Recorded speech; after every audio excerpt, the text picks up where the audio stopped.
Hello everyone, welcome to Conceptual Geometry, Unit 8, Day 6, Angle of Elevation and Depression. First thing I'd like to talk about is the angle of elevation and what it represents. So if you can imagine we've got level ground, we have an observer down here, and some object like maybe the top of the building up there. An angle of elevation is quite simply the angle that the person has to look up to the top of the building. So really it just creates a right triangle, where this would be the right angle. Let's put it into practice. At a point 60 meters from the foot of a building, the angle of elevation to the top of a building contains 37 degrees. Find the height of the building to the nearest meter. Well, we know every problem in this unit contains a right triangle. So I would sketch the right triangle and understand that the angle of elevation is going to be this angle. All right, well, how far is the person standing from the building? 60 meters from the foot of the building, so this is going to be 60. And the angle of elevation is 37. The question wants to find the height of the building to the nearest meter. That would be that side. Okay, let's identify what sides we have. Here's my angle. So the side across from that would be opposite, and that would be adjacent. That gives us tangent. Tangent of the angle, tangent 37 degrees equals the opposite x over the adjacent 60. And here's the saying, when x is up high, multiply. So those cancel. That gives me x equals, and now we just need to put that into the calculator. So I've got 60 times tangent 37.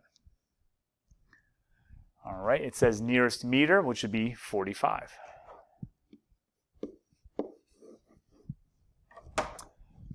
Okay, angle of depression. Now, angle of depression is if you are at the top of the building looking down. So I'm going to draw the same diagram I had up above, but now we're up here. And this is the angle of depression. The problem for us is that angle of depression is not in the triangle. But if you remember back to when we talked about parallel lines cut by a transversal, and we had this Z situation, we call them alternate interior. Those two angles are equal. So when we're given an angle of depression, I want you guys to remember to always put at the bottom. Because it's actually an angle that's not in the triangle, but we want it to be an angle in the triangle so we can use our SOHCAHTOA. All right, so example 2, it says the angle of depression from the top of a school building is 60 feet high to the road in front of the school is 44 degrees. Find to the nearest foot the distance from the road to the school. So I draw this. The school is represented by the height. It says the school building is 60 feet high. Now, it calls it the angle of depression.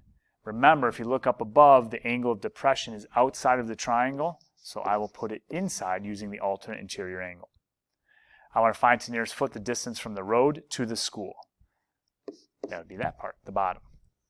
Now, you're going to notice a lot of these involve tangent because it seems like we get opposite and adjacent quite often.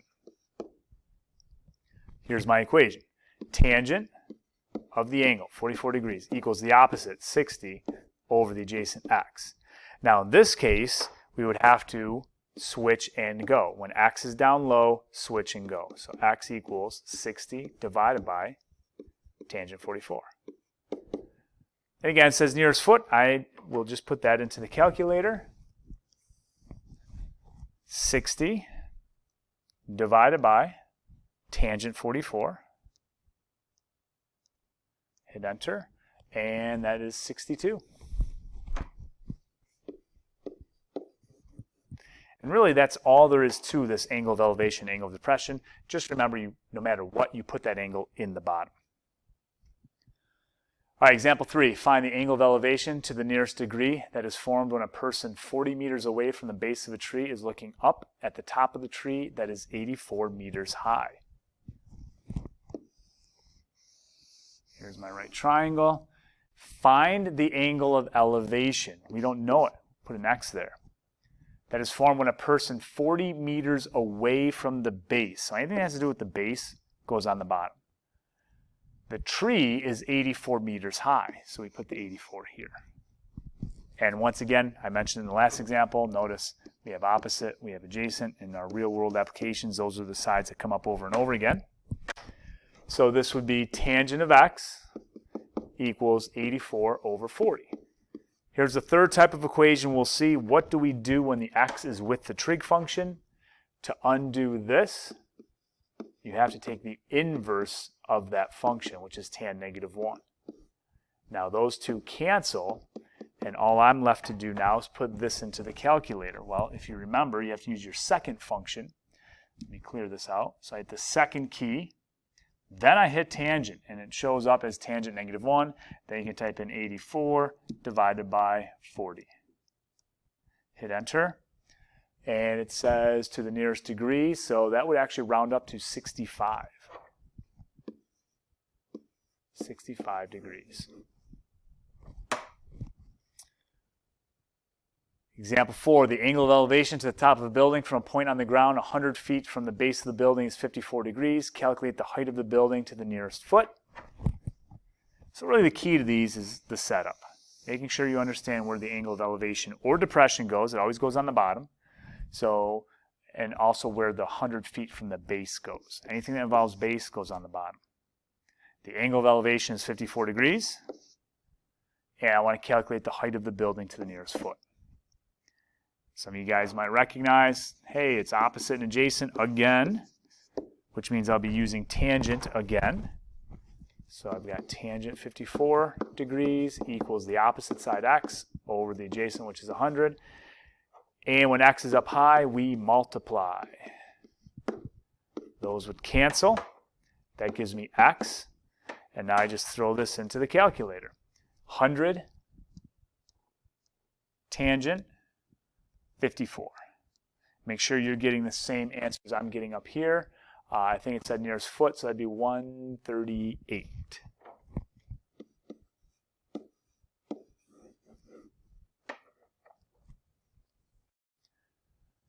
Example 5, a person standing at the top of a lighthouse 150 feet above sea level spots a boat 100 feet from the base of the lighthouse.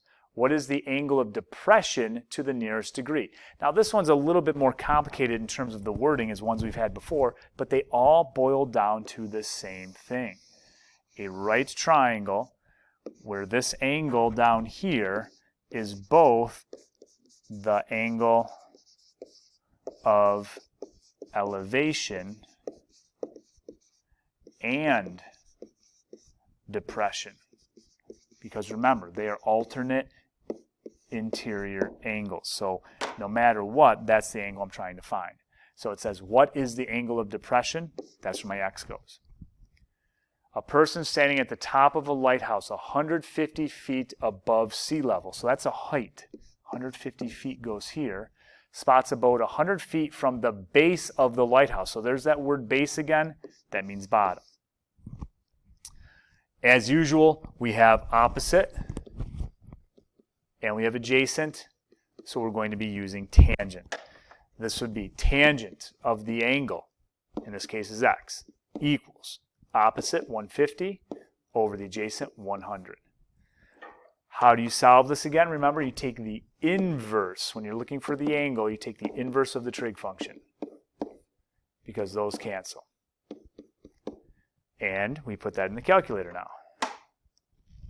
Inverse tangent. So I hit second, I hit tangent. So it shows up as tangent negative 1. 150 divided by 100.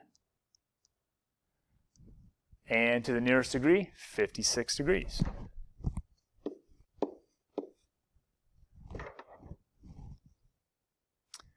Okay, let's try a couple more.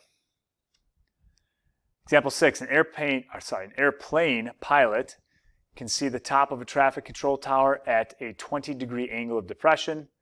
The straight line distance between the plane and the top of the tower is 5,000 feet. To the nearest foot, how far above the tower is the plane? So this is a little tricky. If I start with a right triangle, I have to think about where's the plane, where's the tower. Airplane pilot can see the top of a traffic control tower at a 20-degree angle of depression. So my plane is up here. Right? It's above the tower. My tower is down here. Now, I don't care if it says elevation or depression, it always goes down here. And it says the straight line distance. This is the first time we're seeing this. Straight line distance between the plane and the top of the tower is 5,000 feet. So that is 5,000. To the nearest foot, how far above the tower is the plane? So it wants the height above the tower. There's my x. So that's a little confusing. What do we have in terms of our sides? Well, there's my angle 20. This side here is opposite. We've been working with that quite a bit. The hypotenuse is 5,000. So we're actually going to use a different trig function here. Opposite over hypotenuse is sine. Sine of 20 degrees equals x over 5,000. To solve this, I will use x is up high, multiplication. Those cancel.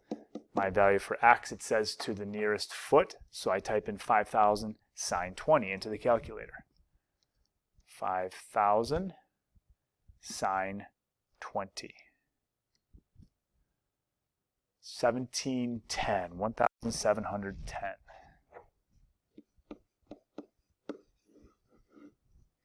And one more, last one. You are standing 200 meters from the base of the Great Pyramid at Giza. If you know that the pyramid has a height of 146 meters and a base angle of 51.8 degrees, how far to the nearest meter are you from the top of the pyramid? So how far? It has a question mark right here. This is what we're looking for.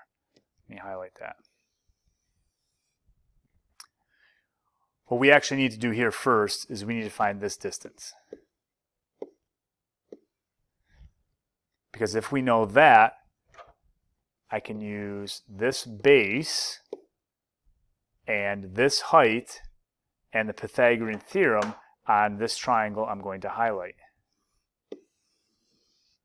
But it's a little bit tricky because the 200 meters is not a side of a right triangle. So I actually need to find the blue x first. Well, if I look at this angle here, 146 is opposite. This x here is adjacent. So that's going to be tangent. Tangent, 51.8 degrees equals 146 over, I called it x. What do we do now? X is down low, switch and go. X equals 146 over tangent 51.8 degrees. And my final answer I need to the nearest meter, but I don't want to round this yet because I need to use this as part of another problem. So I'll stick to rounding to nearest tenth. 146 divided by tangent 51.8. 114.9. Okay, so what do we know? I know this side right here, that x is 114.9. So to get the whole thing, I need to take 200 plus that, which I think is pretty simple. It's 314.9. And now, to get, I'll call this c because it's the hypotenuse. To get c, I set up Pythagorean theorem. 314.9 squared plus 146 squared equals c squared. And let's just put that into the calculator in one step. I don't care what each one of those are individually. 314.9, and use your squared key, plus 146 squared. Hit enter. All right, so let's see, it's 120,478.01. And then we take the square root of both sides. And let me show you a little trick if I haven't showed you in class. Rather than type that whole thing out again, first